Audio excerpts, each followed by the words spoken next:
بسم اللہ الرحمن الرحیم۔ صفا اور مروہ پر درود پاک کا اہتمام یہ صحابہ کرام رضوان اللہ علیہ مجمعین سے ثابت ہے۔ جناب وہب بن اجدع فرماتے ہیں کہ میں نے سیدنا عمر بن خطاب رضی اللہ تعالیٰ عنہ کو مکہ المکرمہ میں لوگوں کو خطبہ دیتے ہوئے سنا۔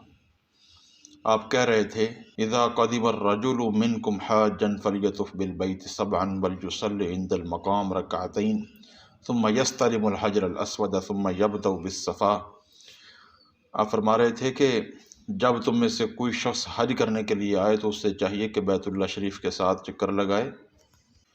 مقام ابراہیم کے پاس 2 رکعت نماز پڑھے، پھر حجر اسود کو بوسہ دے، پھر صفا سے شروع ہو، صفا پر کھڑا ہو کر بیت اللہ شریف کی طرف منہ کر کے 7 تکبیرات کہے، اور فرمایا کہ فَيُكَبِّرُ 7 تکبیرات بین کل تکبیرتین حمد اللہ عز وجل وثناء علیہ عز وجل والصلاۃ علی النبی صلی اللہ علیہ وآلہ وسلم۔ ہر 2 تکبیروں کے درمیان اللہ رب العزت کی حمد و ثناء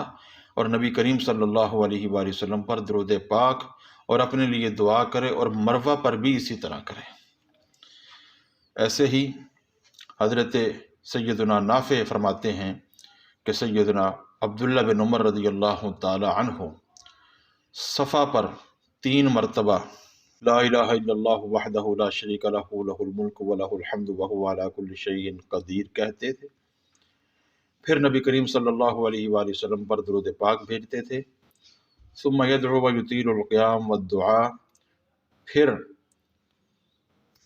دعا کرتے، دعا اور قیام بہت لمبا کرتے، ثم یفعل علی المروۃ مثل ذلک، اور ایسے ہی مروہ پر کرتے تھے۔ تو حضرت عبداللہ بن عمر اور حضرت سیدنا عمر بن خطاب جیسے جلیل القدر صحابہ سے یہ ثابت ہے، اور بھی بہت سے صحابہ یقیناً اس پر عمل کرتے ہوں گے۔ ہمیں بھی ہر مقدس مقام پر جہاں پر اللہ رب العزت کی حمد و ثناء کرنے کی ضرورت ہے،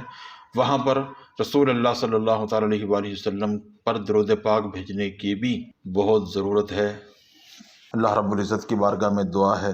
اللہ رب العزت ہمیں درود پاک کے ساتھ سچی محبت کی توفیق نصیب فرمائے، آمین یا رب العالمین۔